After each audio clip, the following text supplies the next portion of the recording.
నోటి మాట చేత కలుగ చేసిన గొప్ప దేవుడా, రాత్రికాల సమయంలో ఒక చిన్న గుంపుగా మేమందరం కలిసి మీ పాదాల చెంతకి చేరి ఉన్నాము ప్రభువా. తండ్రి, ఇంతవరకు మేము పాడిన పాటల్లో మీరు ఉన్నారు తండ్రి. ఇప్పుడు వాక్య పరిచర్యలోకి మేము ప్రవేశిస్తూ ఉండగా మీరే మా మధ్యలోనికి దిగి వచ్చి దేవా, మరి మా హృదయాలతో సూటిగా తేటగా మీరు మాట్లాడమని మిమ్మల్ని మేము ప్రార్థన చేస్తూ ఉన్నాము తండ్రి. దేవా, తెలిసి తెలియక మేము చేసిన మా యొక్క ప్రతి పొరపాట్లు, మా తప్పిదములను క్షమించండి దేవా. మీ యొక్క వాక్యము చేత మమ్మల్ని సరిచేయండి తండ్రి. ఎందుకంటే మేము ఎవరు చెప్పినా మేము మారం, ఎందుకంటే మేము మూర్ఖులము, మరి తలబిరుస్థానం కలవారు ప్రభువా. కానీ మమ్మల్ని మార్చగలిగిన వారు మీరు మాత్రమే. కాబట్టి రాత్రికాల సమయంలో ప్రభువా, మమ్మల్ని మేము తగ్గించుకొని మీ పాదాల చెంతకు మేమందరము సమకూడి దేవా, మరి ఇక్కడికి వచ్చి మేము మీ మాటలు వింటూ ఆ మాటలతో మా జీవితాన్ని కట్టుకునే గొప్ప భాగ్యమును మాకు అనుగ్రహించండి. మీకే వందనములు, స్తుతులు, స్తోత్రములు ప్రభువా. ఇదిగో తండ్రి, మా హృదయం అనే పొలాలను మేము సిద్ధపరుస్తూ ఉన్నాం. వాటిల్లో ఉన్న వాక్య విరుద్ధమైన ప్రతి ఆలోచన, ప్రతి తలంపును మేము విడిచిపెడుతూ ఉన్నాం ప్రభువా. మా హృదయాలలోకి మీరు రావాలంటే మొదట అది ఖాళీ చేయబడాలయ్యా. అందుకొరకే మేము ప్రార్థన చేస్తూ ఉన్నాం. మాలో ఉన్నటువంటి ప్రతి వాక్య విరుద్ధమైన ప్రతి కార్యమును మేము విడిచిపెడుతూ ఉన్నాం ప్రభువా. మీకే వందనములు, స్తుతులు, స్తోత్రములు తండ్రి. ఈ రాత్రి ప్రభువా, మీ యొక్క వాక్యము ద్వారా మాతో మాట్లాడి మా జీవితములను నాయన సరిచేసి మీ రాజ్యములో ఉండుటకు మమ్మల్ని సిద్ధపరచండి ప్రభువా. మీకే స్తుతులు, స్తుతులు, స్తోత్రములు చెల్లిస్తూ ఉన్నాం. హల్లెలూయా, హల్లెలూయా, హల్లెలూయా. మీకే వందనములు, స్తుతులు, స్తోత్రములు తండ్రి. మనందరం అలాగే దేవునికి స్తుతులు చెల్లిస్తూ ఉండగా ఓన్లీ బిలీవ్ అనే పాటను మనం పాడుకుందాం. Only believe, only believe, all things are possible, only believe. కేవలము నమ్ము, కేవలము నమ్ము, నమ్మువానికి సమస్తము సాధ్యమే. Jesus is here, Jesus is here, all things are possible, Jesus is here. ప్రభువా, మేము నమ్ముచున్నాం మా మధ్యలో మీరు ఉన్నారని, ఇప్పుడు వాక్యము ద్వారా మాతో మీరు మాట్లాడతారని మేము నమ్ముచున్నాం ప్రభువా. మీకే స్తోత్రములు తండ్రి. మంచిది ప్రియులారా, మరి దేవుని వాక్యాన్ని మనం చదువుకుందాం. పరిశుద్ధ గ్రంథాన్ని తెరిచి అపోస్తలుడైన పౌలు కొరింథీయులకు రాసిన మొదటి పత్రిక 15వ అధ్యాయము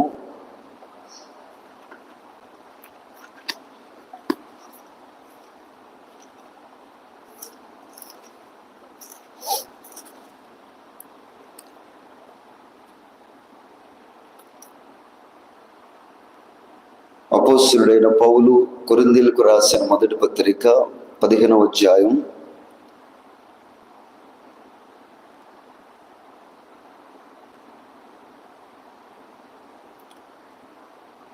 49 నుండి మనం చదువుకుందామండి. మరియు మనము మట్టి నుండి పుట్టిన వాని పోలికను ధరించిన ప్రకారం పరలోక సంబంధి పోలికయు ధరింతుము. సహోదరులారా, నేను చెప్పునది ఏమనగా, రక్తమాంసము దేవుని రాజ్యమును స్వతంత్రించుకొననేరవు, క్షయత అక్షయతను ధరించుకొనదు. ఇదిగో మీకు ఒక మర్మము తెలుపుచున్నాను. మనమందరము నిద్రించము, కానీ నిమిషములో ఒక రెప్పపాటున కడబోరం రోగగానే మనమందరము మార్పు పొందుదము. బోరం రోగును, అప్పుడు మృతులు అక్షయులుగా లేపబడుదురు. మనము మార్పు పొందుతాము. క్షయమైన ఈ శరీరము అక్షయతను ధరించుకొనవలసి ఉన్నది. మర్త్యమైన ఈ శరీరము అమర్త్యతను ధరించుకొనవలసి ఉన్నది.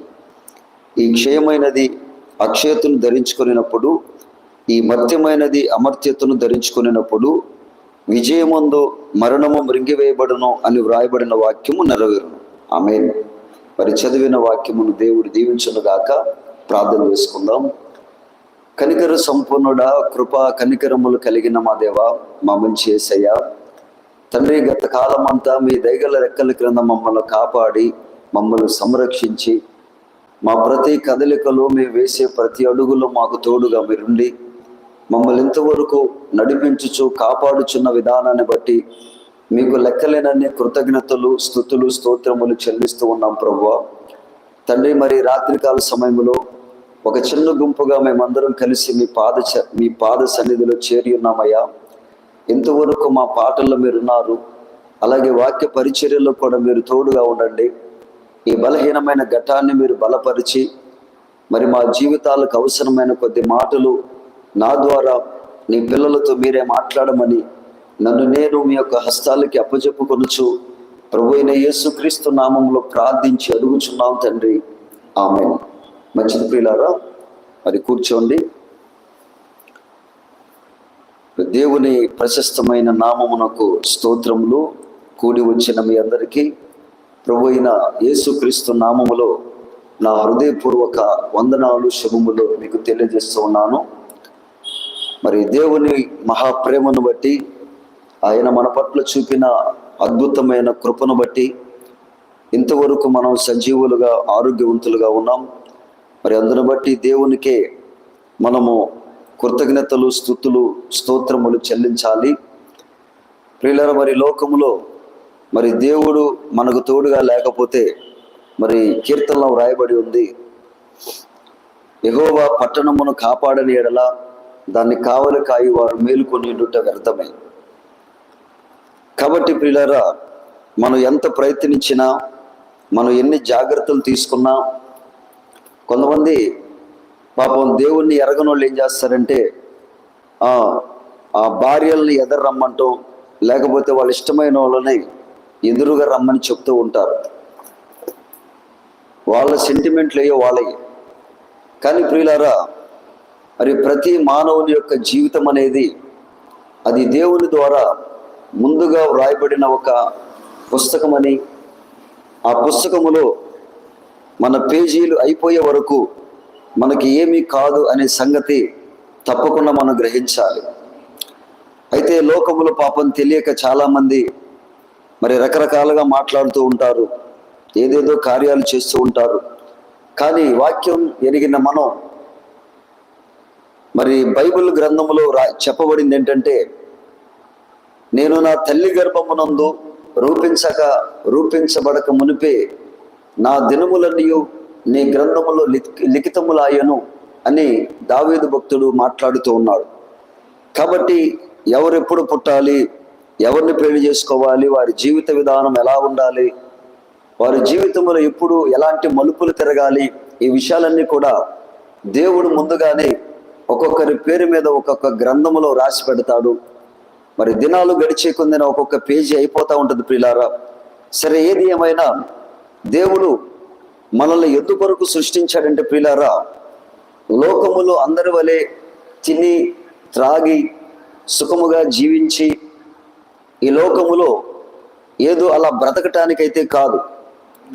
లోకములో ఉన్న చాలామందిని మనం ఈ ప్రశ్న అడిగాం అనుకోండి, ఎవరిని మీరు ఎందుకు పుట్టారని అడిగాం అనుకో, వాళ్ళు ఏం చెప్తారు? వాళ్ళకి సమాధానం ఉండదు.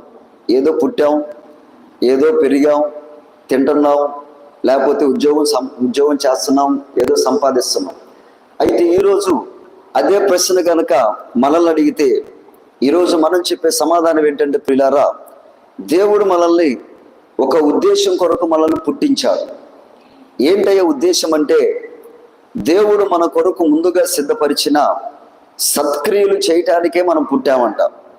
అంటే ఈ భూమి అనేది ప్రియులారా, ఇది ఒక యాత్రా స్థలమై ఉన్నది.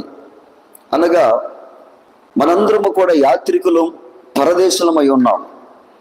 ఈ లోకానికి మరి ఏదో ఒక పనిని మనం ముగించుకొని వెళ్ళిపోవటానికి వచ్చిన యాత్రికులమై ఉన్నాం. ఫర్ ఎగ్జాంపుల్, యూదా ఇస్కరియోతును మనం గమనిస్తే, అతడు పుట్టింది యేసు ప్రభు పక్కన పరిచర్యలో చేరింది దేనికంటే ఒక ఉద్దేశం కొరకు అతడు పుట్టాడు. ఏంటయ్యా ఉద్దేశం అంటే, యేసు ప్రభువుని అప్పజెప్పి అతడు చనిపోయి తిరిగి ఎక్కడి నుంచి అయితే వచ్చాడో అక్కడికి వెళ్ళిపోవాలి. అందుకే అపోస్తల కార్యాల గ్రంథంలో ఏమనుంటుందంటే ప్రియులారా, తన చోటికి పోవుటకు యూదా తప్పిపోయిను అనే మాట అక్కడ రాయబడి ఉంది. కావాలంటే ఒకసారి చూద్దాం. He went to his own place, తన సొంత స్థలానికి వెళ్ళినట్లుగా బైబిల్లో రాయబడి ఉంది. చదవండి, అపోస్తల కార్యముల మొదటి గ్రంథం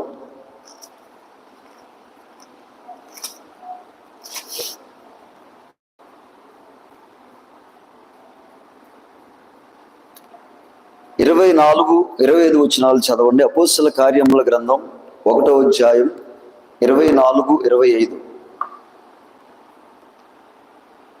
ఇట్లని ప్రార్థన చేసిరి, అందరి హృదయములను ఎరిగి ఉన్న ప్రభువా, తన చోటికి పోవుటకు యూదా తప్పిపోయి పోగొట్టుకొనిన ఈ పరిచర్యలోను అపోస్తలత్వములోను పాలు పొందుటకు వీరిద్దరిలో నీవు ఏర్పరుచుకొనిన వానిని కనబరుచుమనిరి. అంటే యూదా ఇస్కరియోతు 12 మందిలో కూడా ఒకడు, దేవుని చేత పిలువబడిన వాడు. అయితే బైబిల్ ఏమని చెప్తుందంటే, తన చోటికి పోవుటకు. అంటే తన చోటు అంటే ఏంటి? హిజ్ ఓన్ ప్లేస్, తన సొంత స్థలం. అంటే యూదా ఇస్కరియోతు అతడు నరకములో నుండి వచ్చాడు. మరి ఈ భూమి మీద కొద్ది రోజులు భక్తిగా నటించి యేసు ప్రభు పక్కనే తిరుగుతూ పరిచర్యలో ఒకడుగా ఉంటూ తన పని ఏంటంటే యేసు ప్రభువుని అప్పజెప్పి అతడు కూడా చనిపోవాలి. అదే అతని పని.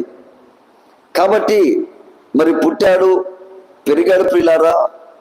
అతడు దేని కొరకు పంపించబడ్డాడో ఆ పని చెయ్యి అని ఎప్పుడైతే యేసు ప్రభు ఆ ముక్కను ముంచి ఎప్పుడైతే యూదా ఇస్కరియోతుకి ఇచ్చాడో అప్పుడు వెంటనే అతని మనసంతా కూడా మారిపోయింది.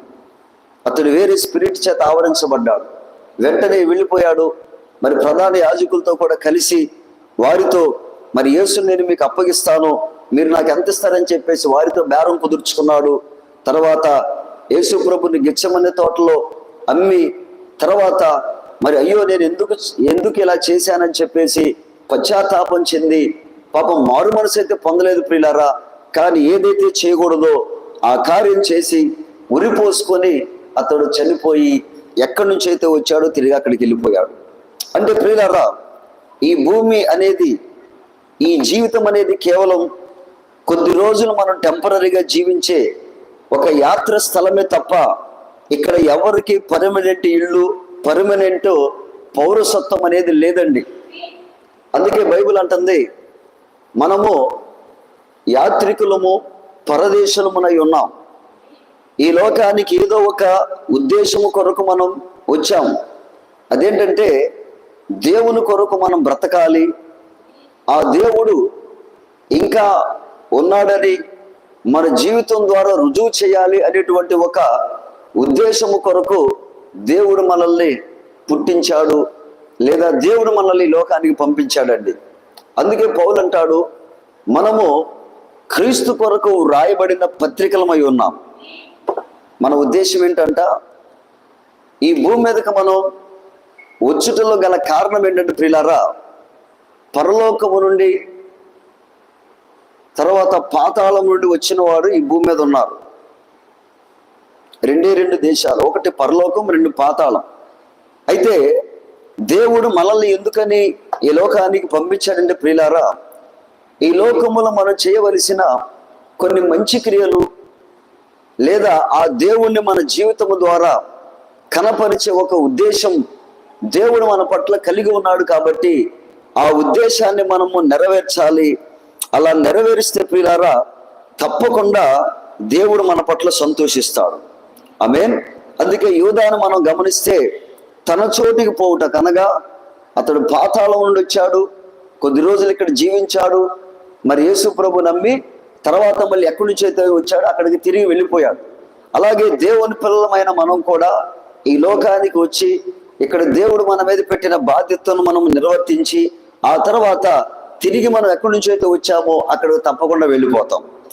ఇంకా చెప్పాలంటే ప్రవక్త అంటున్నాడు, ఎవరైతే ఈ పరలోకం నుండి వచ్చారో వారికంట ఈ భూమి మీద ఉన్నప్పుడు పరలోకం నుండి వారి హృదయంలోనికి ఒక కాలింగ్ అంటే ఒక పిలుపు వాళ్ళని ఎప్పుడు కూడా పిలుస్తూ ఉంటుందంట. అంటే ఫర్ ఎగ్జాంపుల్ ఎలాగంటే ఇప్పుడు మనకి ఎయిర్టెల్ సిమ్ములు, జియో సిమ్ములు ఉన్నాయి కదా. నువ్వు ఎక్కడికి వెళ్ళినా సరే నీవు కనుక ఎయిర్టెల్ సబ్స్క్రైబర్ అయితే నీకు ఎయిర్టెల్ సిగ్నల్స్ ఎక్కడున్నా వచ్చేస్తాయి. నువ్వు తెలంగాణ వెళ్ళు, లేకపోతే బెంగళూరు వెళ్ళు, ఎక్కడికి వెళ్ళినా నీ యొక్క ఆపరేటర్ ఏదైతే ఉందో ఆ సిగ్నల్స్ వచ్చి నీ సిమ్కి అలా కనెక్ట్ అవుతాయి. ప్రవక్త ఉన్నాడు ఒక వర్తమానంలో, దేవుని పిల్లల హృదయాలలోనంట పరలోకము నుండి ఏదో ఒక కాలింగ్, ఏదో ఒక పిలుపు వాళ్ళని ఎప్పుడు పిలుస్తూ ఉంటుందంట. దాన్నే దావీదు అంటాడు, కరడును పిలుచుచున్నది. అంటే మన లోపల దేవునికి మనం స్పందిస్తున్నామంటే, దేవుని యొక్క పిలుపుకు మనం లోబడుతున్నామంటే, వర్తమానానికి మనము అంగీకరించి వర్తమానానికి మన శిరస్సును మనం ఉంచుతున్నామంటే, వాక్యం ఎంత కష్టమైనా, వాక్యం ఎంత కఠినముగా ఉన్నా ఆ వాక్యానికి మనము తల వంచి మన జీవితాలను కూడా మనం అర్పించడానికి మనం సిద్ధపడుతున్నామంటే ప్రియులారా, ప్రవక్త అంటున్నాడు, అది నీ గొప్పతనం కాదు, అది నా గొప్పతనం కాదు, పైనుంచి దేవుని పిల్లలు ఏదో పిలుస్తూ ఉంటుందంట. అందుకే దావీదు అంటున్నాడు, కరడును పిలుచుచున్నది. అంటే దేవుడు పిలుస్తున్నాడంటే ఆ పిలుపుకి స్పందించే వాళ్ళు ఈ భూమి మీద తప్పకుండా ఉన్నారంట. వారిలో ఒక ఎగ్జాంపుల్ ఎవరంటే ప్రవక్త చెప్తున్నాడు, అబ్రహాము ఎప్పుడైతే మరి దేవుడు అబ్రహాముని పిలిచాడో, పిలిచిన తర్వాత అబ్రహాము మనసంతా కూడా, ప్రభువా నాకు పిల్లల్ని ఇస్తానన్నావు, మరి నాకు ఎంత ఆస్తున్నా నాకు ఉపయోగం ఏంటి, మరి దమస్కి ఎలియాజరే నాకు నా ఇంటికి ఆస్తికర్త కదా అని చెప్పేసి రకరకాల ఆలోచనలు కలిగి ఉంటాడు. నిజమే, మరి భక్తి చేసే కొత్తలో ప్రారంభంలో ఎవరి ఆలోచనలైనా ఎవరి ఉద్దేశాలైనా సరే కేవలం శరీర సంబంధమైన ఆలోచనలుగానే ఉంటాయి. ప్రవక్త అంటున్నాడు, ఏదో ఒకటి ఆశించి మనం దేవుని యొద్దకు వస్తాం, ఏదో ఒక శారీరకమైన అవసరత కోసం.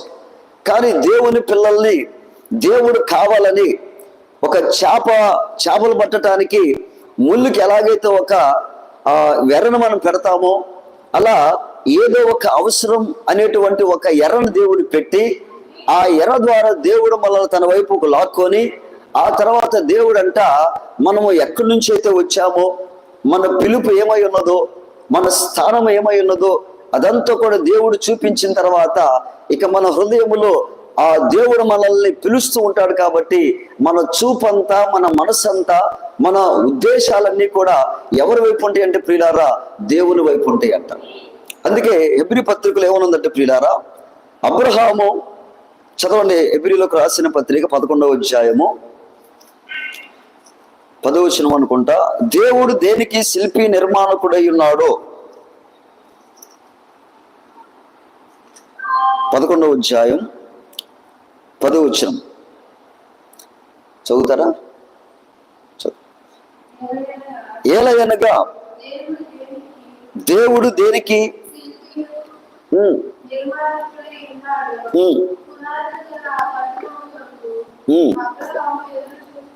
దేవునికి స్తోత్రం కలుగును గాక.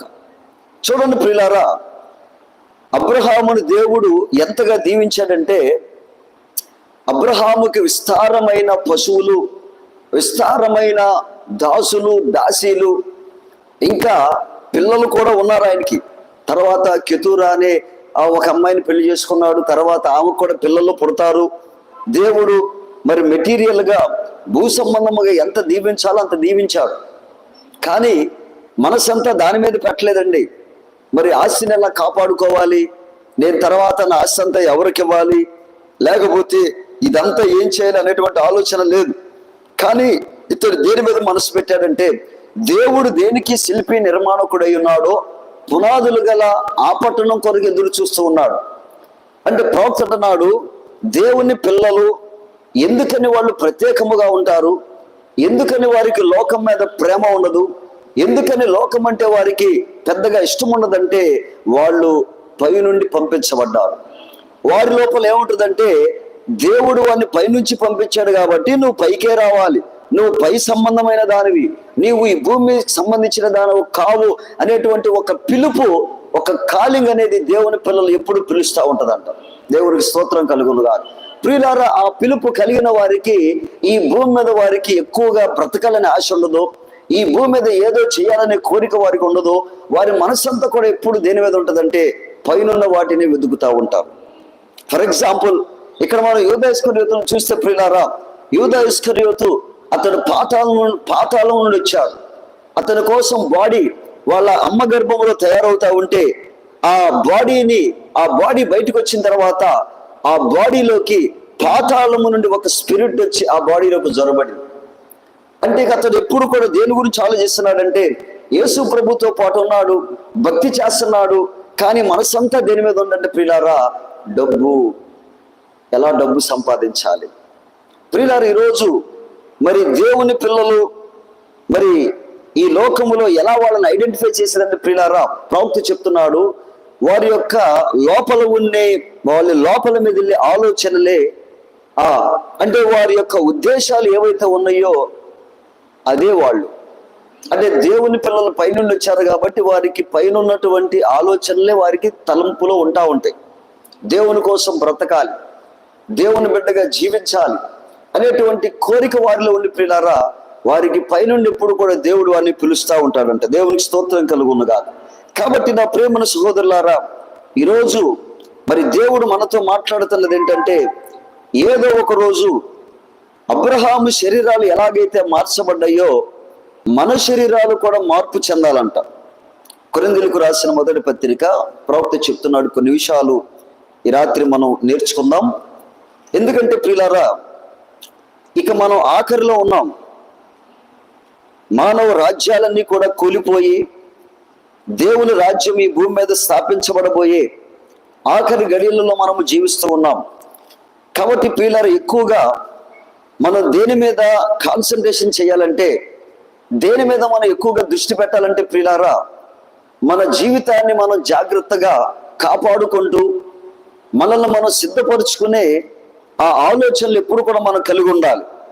చూడండి, ఇక్కడ మరి పౌలు అంటున్నాడు, మరియు మనము మంటి నుండి పుట్టిన వాని పోలికను ధరించిన ప్రకారము పరలోక సంబంధి పోలికయు ధరింతుము. ఆమేన్. ఇక్కడ చూడండి ప్రియులారా, ఇప్పుడు మనం జీవించుచున్న ఈ శరీరం ఇది అమ్మా నాన్నల కలయిక ద్వారా లేకపోతే పాపము ద్వారా తయారైనటువంటి శరీరం. అయితే బైబిల్ చెప్తుంది ప్రియులారా, ఒకానొక రోజున మన శరీరాలు మార్పు చెందుతాయి అంట. ఆమేన్. అంటే ఈ మర్త్యమైన యొక్క శరీరము, పాప సంబంధమైన ఈ దేహం ఏమవుతుందంటే ఇది పూర్తిగా మార్పు చెంది ఆ తర్వాత మార్పు చెందిన దేహాలతో మనము మధ్య ఆకాశములో యేసుక్రీస్తును కలుసుకుంటాం. 3.5 సంవత్సరాలు మనము ఇందులో ఆయన ఆ పరలోకములో పరిశుద్ధులతో కూడా మనం ఉంటాం. అయితే ప్రియులారా, ఈ భూమి మీద ఉండగానే ఏం జరగాలంటే ప్రవక్త అంటున్నాడు, శరీరాలు మార్పు చెందే ముందుగా ఈ భూమి మీద ఉన్నప్పుడు మన స్వభావములు మారాలంట. ఆమేన్. ఒకసారి రోమాపత్రిక 8వ అధ్యాయం 11వ వచనములో పౌలు ఒక చక్కని మాట మాట్లాడుతూ ఉన్నాడండి. అపోస్తలుడైన పౌలు రోమీయులకు రాసిన పత్రిక 8వ అధ్యాయము, మృతులలో నుండి యేసును లేపిన వాని ఆత్మ మీలో నివసించిన ఎడల మృతులలో నుండి క్రీస్తు యేసును లేపిన వాడు చావునకు లోనైన మీ శరీరములను కూడా మీలో నివసించుచున్న తన ఆత్మ ద్వారా జీవింప చేయును. ఇక్కడ గమనించండి ప్రియులారా, మన కాలానికి ఇవ్వబడిన వర్తమానం ఏంటంటే, లూథరన్లకేమో నీతీకరణము అనే వర్తమానాన్ని దేవుడిచ్చాడు, వెస్లీలకేమో శుద్ధీకరణ అనే వర్తమానాన్ని ఇచ్చాడు. తర్వాత పెంతుకొస్తు వారికి వరములు పునరుద్ధరించాడు. అయితే ఇప్పుడు మనము జీవించుచున్న ఈ కాలానికి ప్రవక్త ద్వారా దేవుడిచ్చిన వర్తమానం ఏంటంటే, నీవు దేవుని ఆత్మను పొందుకొని ఆత్మ యొక్క ఫలములు ఫలించే ఒక గొప్ప కాలములో మనం ఉన్నామంట.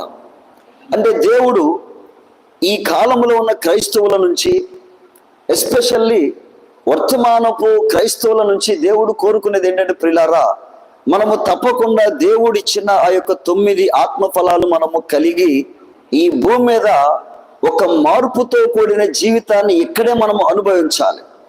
హల్లెలూయా. రేపు మనం మార్పు చెందటానికంటే ముందుగా ఈ భూమి మీద ఉండగానే ఒక మార్పు చెందిన జీవితాన్ని, ఒక పాత స్వభావాన్ని మనం విడిచి ఒక కొత్త అనుభూతిని మనము పొందాలి. అప్పుడే మనము ఎత్తబడతాం అని ప్రవక్త మాట్లాడుతూ ఉన్నాడు. దేవునికి స్తోత్రం కలుగునుగాక. ఎందుకంటే ప్రియులారా, మరి బైబిల్ చెప్తుంది, పరిశుద్ధత లేకుండా ఎవరు కూడా దేవుణ్ణి చూడలేరు. ఆమేన్. ఈ లోకంలో ప్రియులారా, మినిమం పరలోకి వెళ్ళటానికి కావలసిన మినిమం క్వాలిఫికేషన్ ఏంటంటే, మనము పరిశుద్ధత కలిగిన జీవితాన్ని మనము జీవించాలి. అయితే ప్రియులారా, ఈరోజు మరి నేను ఒక విషయాన్ని చెప్పి ముందుకెళ్తా. అదేంటంటే, ప్రవక్త అంటాడు, బుద్ధి కలిగిన కన్యకులు, బుద్ధి లేని కన్యకులు ఉన్నారు కదా. 10 మంది పెళ్లి కుమారుని ఎదుర్కోవటానికి వెళ్తే 5 బుద్ధి కలవారు, 5 బుద్ధి లేనివారు. ఆమేన్. అయితే బుద్ధి కలవారు ఎవరంటే వధువు అయి ఉన్నారు. ఈ వధువుని దేవుడు ప్రవక్త ద్వారా ఏ విధంగా మనతో వివరించాడంటే, ఒక టైలర్కి నువ్వు ఒక ప్యాంటు బిట్టో లేదో షర్టు బిట్టో ఇచ్చిన తర్వాత అతడు ఏం చేస్తాడంటే, నీకు కావలసిన కొలతలన్నీ కూడా కట్ చేసుకొని అవసరమైన ముక్కలన్నీ కూడా పక్కన పెడతాడు. అనవసరమైన ముక్కలన్నీ ఏం చేస్తాడు? పక్కన పారేస్తాడు. అయితే వాళ్ళు దేవుని పిల్లలే, మనం దేవుని పిల్లలే. ఆ జీవ గ్రంథములో, దేవుని సన్నిధానములో ఉన్నటువంటి ఆ పుస్తకములో మరి యూదా ఇస్కరియోతు పేరు ఉంది, మిగతా 11 మంది పేరు ఉంది. కానీ యూదా ఇస్కరియోతు తనకిచ్చినటువంటి ఆ యొక్క గొప్ప భాగ్యాన్ని, దేవునితో పాటు ఉంటూ మరి పరిచర్యలో ఒకడుగా ఉంటూ దేవుడిచ్చిన ఆ యొక్క అవకాశాన్ని ఏశావు వలె అతడు చేతులారా వదులుకున్నాడంట. అదవుతుందండి. నిజంగా యేసు ప్రభు పక్కన ఆ పరిచర్యలో ఉండటం అంటే, ఆయనతో పక్కన ఉన్నటువంటి చాలా గొప్ప సంగతి అది. అంటే దేవుడు ఒక భాగ్యాన్ని, ఒక వరంలాగా ఆయనకి ఇచ్చాడు. కానీ ఆ వరాన్ని అతడు ఏం చేసుకోలేకపోయాడంటే నిలబెట్టుకోలేకపోయాడు. అందుకే ఏశావు కూడా ప్రవక్త అంటాడు, మొట్టమొదటిగా అవకాశం ఇవ్వబడింది ఎవరికంటే ఏశావుకి. జ్యేష్ఠత్వపు హక్కు ఎవరిదంటే, ఎవరైతే కుటుంబంలో మొట్టమొదటిగా పుడతారో వాళ్ళకి. కానీ జ్యేష్ఠత్వాన్ని అతడు ఏం చేశాడంటే, ఒక్క పూట కూటి కోసం తన జ్యేష్ఠత్వాన్ని అమ్మేసుకున్నాడు. ఈరోజు ప్రవక్త అన్నాడు, ప్రియులారా, పరలోకి వెళ్ళే అవకాశం అంట దేవుడు ప్రపంచంలో చాలా మందికి ఇచ్చాడంట, అందరినీ. అందుకే పిలువబడిన వారు అనేకులు, ఏర్పరచబడిన వారు కొందరు మాత్రం. పిలవటానికైతే దేవుడు అందరిని పిలిచాడు. ఈరోజు సంఘ శాఖలలో కూడా పిలుపు ఉంది కాబట్టి వాళ్ళు యేసుక్రీస్తుని నమ్మారు, మరి రక్షకుడిగా ఆయన అంగీకరించారు. ఒక పరలోకం ఉంది అని వాళ్ళు గ్రహించి పరలోకానికి వాళ్ళు సిద్ధపడుతూ ఉన్నారు. అయితే వాళ్ళ పిలుపు వేరు, మన పిలుపు వేరు. వాళ్ళ ఎన్నిక వేరు, మన ఎన్నిక వేరు. ప్రవక్త అంటున్నాడు, ఒక టైలర్ తనకు అవసరమైన ముక్కలన్నీ కూడా కట్ చేసి దాన్ని ఒక మంచి షేపులోకి, లేకపోతే అనుకున్నటువంటి రూపంలో కుట్టడానికి ఎలాగైతే కొన్ని ముక్కలు పక్కన పెడతాడో, అలాగే ప్రియులారా, వధువు ఎవరంటే అలా దేవుని చేత ముందుగా ఏర్పరచబడిన ప్రజలై ఉన్నారు. హల్లెలూయా. పరలోకం కొరకు ముందుగా నిర్ణయించబడిన వారై ఉన్నారు. పరలోకములో ఉన్నటువంటి స్థానము దేవుడు వారికి ముందుగా ఏర్పరిచిన ప్రజలై ఉన్నారు. అయితే ఈరోజు ఒక ప్రెసిడెంట్ అంటే ప్రియులారా, మరి ఎంతో మంది యేసు ప్రభు నమ్ముకుంటున్నారు, ఎంతో మంది వారి జీవితంలో ఎన్నో త్యాగాలు చేస్తున్నారు, దేవుని కోసం వాళ్ళు చేయాల్సిన గొప్ప గొప్ప ప్రయత్నాలన్నీ చేస్తున్నారు, లేకపోతే నీతిగా బ్రతుకుతున్నారు. మరి వాళ్ళ సంగతి ఏంటని చెప్పేసి చాలా మంది ప్రవక్తను అడిగితే, ప్రియులారా, ప్రవక్త ఏమంటున్నాడు తెలుసా? ఒక చెట్టుకి మొట్టమొదటిగా కాసిన కాయలు ఎలాగైతే ప్రథమ ఫలముగా ఉంటాయో, అలాగే వధువనగా దేవుడు పరలోకానికి తీసుకెళ్లే వారి సంఖ్యలో వధువు ప్రథమ ఫలమంట. దేవునికి స్తోత్రం కలుగునుగా. ఇక దేవుడు వారిని తీసుకున్న తర్వాత మిగతా వారిని వారి జీవితంలో వాళ్ళు చేసిన కార్యాలు మంచిగా ఉంటే, ఒకవేళ వాళ్ళు పవిత్రముగా ఉంటే, ఒకవేళ వాళ్ళు ఆ కాలపు వర్తమానాన్ని ప్రేమిస్తూ రహస్య విశ్వాసులుగా నికోదేము వలె, గమలీయేలు వలె ఉంటే, దేవుడు తప్పకుండా వారికి పరలోకం ఇస్తాడనే ఒక విషయాన్ని మన ప్రవక్త ప్రశ్నలు మరియు జవాబుల్లో చెప్పాడండి. దేవుడికి స్తోత్రం కలుగునుగా. కాబట్టి వధువు యొక్క కాన్సెప్ట్ అంటే, వధువు యొక్క ఉద్దేశం వేరు, మిగతా వారి యొక్క ఉద్దేశం వేరు. కాబట్టి ప్రియులారా, వధువుకి మాత్రమే కాదండి, పరలోకం మిగతా వాళ్ళకు కూడా ఉంటుంది. ఆమేన్. అయితే వధువుకు దేవుడిచ్చే ఒక గొప్ప భాగ్యం ఏంటంటే ప్రియులారా, చదవండి రోమపత్రిక 8వ అధ్యాయం. మృతులలో నుండి యేసుని లేపిన వారి ఆత్మ నీలో నివసించిన ఎడల,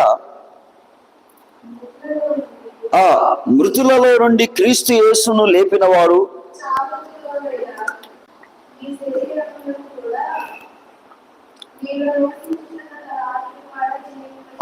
చావునకు లోనైన మీ శరీరములను కూడా మీలో నివసించుచున్న తన ఆత్మ ద్వారా జీవింప చేయరు. చూడండి, ఇక్కడ ప్రవక్త అంటున్నాడు, ఇక్కడ 5 బుద్ధి కలవారు, 5 బుద్ధి లేని కన్యకలు. అయితే బుద్ధి కలవారు చేసే ఒక గొప్ప పని ఏంటంటే పిల్లారా, వాళ్ళు పరలోకం నుండి వచ్చిన వాళ్ళు కాబట్టి వారి హృదయములో దేవుని యొక్క పిలుపు వారిని పిలుస్తూ ఉన్నప్పుడు వాళ్ళు ఏం చేస్తారంటే, దేవుని ఆత్మను పొందుకోవటానికి వాళ్ళు ప్రయత్నం చేస్తారు, దేవుని ఆత్మను వాళ్ళు పొందుకుంటారు. అంటే దేవుని ఆత్మే మనకి నిత్య జీవం, పరిశుద్ధాత్మే మనకి నిత్య జీవం. ఆ నిత్య జీవాన్ని వాళ్ళు భూమి మీద ఉండగానే పొందుకున్నారు కాబట్టి ఇక వారి జీవితం ఏమవుతుందంటే, అది పూర్తిగా ప్రత్యేకించబడిన జీవితంగా ఉంటుంది. మార్పు చెందిన వారుగా వాళ్ళు ఉంటారు, పరిశుద్ధత కలిగి జీవిస్తారు. దేవుని కొరకు నిందలు, బాధలు, అవమానాలు, ఇరుకులు, ఇబ్బందులు పడటానికి కూడా వాళ్ళు వెనకాడరు. ఫర్ ఎగ్జాంపుల్, బైబిల్ గ్రంథములో ఆది అపోస్తలుల కాలం నుండి మనం చూస్తే ప్రియులారా, దేవుని ఆత్మను పొందుకున్న వారందరినీ కూడా లోకము ద్వేషిస్తూ ఉంటుందంట. నేను ఆల్రెడీ పోయిన వారం చెప్పా, యేసు ప్రభుని ద్వేషించింది ఎవరండి? అన్యులా లేకపోతే సంఘమా? సంఘమే. అన్యులు ద్వేషించడం అది వేరు, పాపం వాళ్ళకి తెలియదు కాబట్టి ద్వేషిస్తారు. కానీ ఇక్కడ ఒక చెడ్డ భాగం ఏంటంటే, ఒక బ్యాడ్ పార్ట్ ఏంటంటే, ప్రవక్త అంటున్నాడు, సంఘము అని పిలువబడిన వాళ్ళే, మేము దేవుని పిల్లలం, అబ్రహాము సంతానం అని చెప్పుకునే వాళ్ళే యేసు ప్రభుని ద్వేషిస్తూ ఉన్నారు. అందుకే యేసు ప్రభు అంటాడు, లోకము ఎలాగైతే నన్ను ద్వేషించిందో లోకం మిమ్మల్ని కూడా ద్వేషిస్తుంది. ఎందుకంటే ఎవరైతే ప్రియులారా దేవుని ఆత్మ చేత నింపబడతారో, దేవుని ఆత్మని ఎవరైతే కలిగి ఉంటారో, వాళ్ళు లోకానికి ఎలా ఉంటారంటే పిచ్చోళ్ళుగా, వెర్రివారిగా, వాళ్ళని లోకం ఎందుకో తెలియదు కానీ ద్వేషిస్తూ ఉంటుందండి. ఇది ఆల్రెడీ దేవుడు ఏదైనా తోటలోనే పెట్టిన వైరం. అది నీ సంతానానికి, స్త్రీ సంతానానికి నేను వైరము కలగజేస్తాను. అది నిన్ను మడిమ మీద కొడుతుంది, నువ్వు దాని తల చిత్తం కొడతావు. అంటే ఇప్పుడు వైరం జరిగేది క్రైస్తవుల మధ్యలోనే, అంటే దేవుణ్ణి ఎరిగిన వారి మధ్యలోనే. ఒకసారి మనం ఆది కాలంలో చూస్తే ప్రియులారా, అక్కడ పోరాటం జరిగింది ఒకే దేవుణ్ణి ఆరాధించే 2 వ్యక్తుల మధ్యలో. ఇద్దరు ఒకే దేవుణ్ణి ఆరాధించారు. కయ్యూను ఒకే దేవుణ్ణి, హేబేలు ఒకే దేవుణ్ణి. ఇద్దరు ఒకే దేవుణ్ణి ఆరాధించారు, ఒకే దేవుని మీద విశ్వాసం ఉంచారు. వారిద్దరు కూడా దేవుణ్ణి ఎంతో ప్రేమించారు. కానీ వాళ్ళిద్దరి మధ్య ఒకలాంటి వైరం జరిగింది. కయ్యూను మరి తన తమ్ముడైన హేబేలుని ఆ పెద్ద రాయుడు తీసుకొని తల చిత్తగొట్టి చంపినట్లుగా మనం చూస్తున్నాం. కాబట్టి ప్రియులారా, ఈరోజు వైరం జరుగుతున్నది లేదా గొడవ జరిగేది అన్యులకి క్రైస్తవులకి మధ్య కాదు ప్రియులారా, ఈరోజు క్రైస్తవులలోనే ఒక పోరాటం జరుగుతూ ఉంది. అదేంటంటే ఎవరైతే నిజంగా వాక్యం చెప్పినట్లుగా జీవిస్తూ దేవుని ఆత్మను పొందుకొని ఎవరైతే ఈ లోకంలో బ్రతుకుతారో ఎందుకో తెలియదు ప్రియులారా, లోకం వాళ్ళని ద్వేషిస్తూ ఉంటుంది. అదంతేనండి. యేసుప్రభు అన్నాడు, మరి యజమానునైన నన్ను లోకం ద్వేషిస్తే మరి మిమ్మల్ని ద్వేషించదా? ఆమేన్. ఎందుకంటే దాసుడు యజమానుడి కంటే గొప్పవాడు కాదు. కాబట్టి నా ప్రేమను సహోదరులారా, ఈరోజు దేవుని ఆత్మను పొంది మనము ప్రథమ ఫలముగా, వధువు అంటే ఎవరండి? పరలోకానికి వెళ్ళే వారిలో ఫస్ట్ ఫ్రూట్ అనగా ప్రథమ ఫలమై ఉన్నారు. ఇక తర్వాత వాళ్ళని దేవుడు తీర్పులో నుంచోబెట్టి వారు చేసిన కార్యాలన్నీ కూడా లెక్కగట్టి దేవుడు వారికి వేరే మరి ఆయన ఆలోచనలు ఎవరెవరికి ఇస్తాడో తెలియదు ప్రియులారా. ఆమేన్. ఎందుకంటే తీర్పు తీర్చేది ఆయన. సో ఆయన మరి వాళ్ళ లెక్కలు కట్టి వారి జీవితంలో ఏం చేశారో అది అంతా ఆయనకి తెలుసు. ఆమేన్. చర్చికి వెళ్ళొచ్చు, వాక్యాన్ని వినొచ్చు, ప్రార్థన చేయొచ్చు, భక్తిగా ఉండొచ్చు, కానీ వారి జీవితంలో ఎలాంటి కార్యాలు చేస్తున్నారో మనకు తెలియదు. ఆమేన్. ప్రియులారా, మనం చూసేదంతా కేవలం పైపైనే. ఈ అబ్బాయి చాలా మంచివాడు, లేకపోతే పలానా సహోదరి చాలా మంచిది, కానీ లోపల వాళ్ళు జీవించే జీవితం బట్టే రేపు అక్కడ తీర్పు అనేది ఉంటుంది ప్రియులారా. అయితే వధువు చేసే ఒక గొప్ప కార్యం ఏంటంటే తన జీవితం గురించి తనే ఒక ఆలోచన కలిగి వాక్య ప్రకారమైన జీవితం నాలో ఉన్నదా లేదా, నేను ఎంతవరకు వాక్యాన్ని నెరవేరుస్తున్నాను అనేటువంటి ఒక పరీక్ష దేవుని పిల్లలు కలిగి ఉంటారంట. దేవుని పిల్లలు కలిగి ఉండే ఒక గొప్ప లక్షణం ఏంటండి? రోజు మనం లేస్తాం, ఉదయం లేవగానే మరి దన్మంట మనం ఒకవేళ లేట్ అయినా కరెక్ట్గా వెళ్ళి ఎక్కడ తేల్తామంటే అద్దం ముందు మనం తేల్తాం. నాడు క్రీస్తు యేసు యొక్క చేతి ఆయన చేసిన పని అయి ఉన్నాం. ఎవరి పని అండి చెప్పండి? సౌలుని ఎన్నుకున్నది దేవుడి. గలతీ పత్రికలో ఏమంటాడు? తల్లి గర్భంలో ఉన్నప్పుడు ఆయన నన్ను ఎన్నుకున్నాడు. అంటే పౌలుని ఎన్నుకున్నది ఆయనే. ఆ దమస్కు వెళ్ళేటప్పుడు తన్ని కింద పడేసింది ఆయనే, తన ఆత్మనిచ్చింది ఆయనే, అంటే అన్ని చేస్తుంది ఆయనే, తనను తీసుకొచ్చి ఒక స్థానంలో అపోస్తలుడిగా నిలబెట్టింది ఆయనే. కాబట్టి పిల్లలు ఇక్కడ ఎవరు గొప్పతనం లేదు, ఎవరు గొప్ప కార్యాలు లేవు, కానీ ఇక్కడ జరుగుతున్న ప్రతి కార్యం వెనక గొప్పతనం అంతా దేవుడిది. దేవునికి స్తోత్రం కలుగునుగా. కాబట్టి ప్రియులారా, ఈరోజు వధువు తప్పకుండా ఏమవ్వాలంటే ఒక మార్పు చెందిన జీవితాన్ని ఈమె కలిగి ఉండాలి. ఏంట మార్పు? రేపు రాకడ రాగానే శరీరాలు మారుతాయి, అది వేరు, అది తప్పకుండా మార్పు చెందుతాయి. మనందరం కూడా ఈ సిన్ఫుల్ బాడీ, పాప సంబంధమైన ఈ బాడీతో మనం లేవో కానీ ప్రియులారా, మనము పాపము లేనటువంటి ఒక బాడీ దేవుడు మన కొరకు సృష్టిస్తాడంట. ప్రవక్త అంటాడు, ఇదంతా కలిపితే చెంచాడు మట్టి అంట. ఎంత మట్టి అంటే మన బాడీలన్నీ కూడా ఒకప్పుడు మట్టిలోనే ఉండేది. ఆమేన్.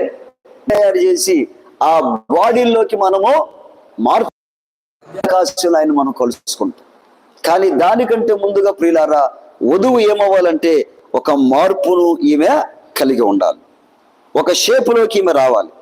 మరి ఆ షేప్ ఏదో కాదు ప్రియులారా, మరి యేసయ్యకి సరిగ్గా ఫిట్ అయ్యే ఒక షేపులోకి ఎప్పుడైతే మనం వస్తామో అప్పుడు రాకడ జరుగుతుందని చెప్పి మన ప్రవక్త చెప్తున్నాడు ప్రియులారా. కాబట్టి మనం మార్పు చెందుదామా? ఆమేన్. ప్రవక్త అంటున్నాడు, Jesus cannot come until A church, A body of believers and the ministry that he once will be the same. అంటే యేసు ప్రభు పరిచర్య, యేసు ప్రభు లాంటి జీవితం, తర్వాత 7వ కాలంలో ఉన్నటువంటి లవదికియా అంటే మన ఎప్పుడైతే కరెక్ట్గా మ్యాచ్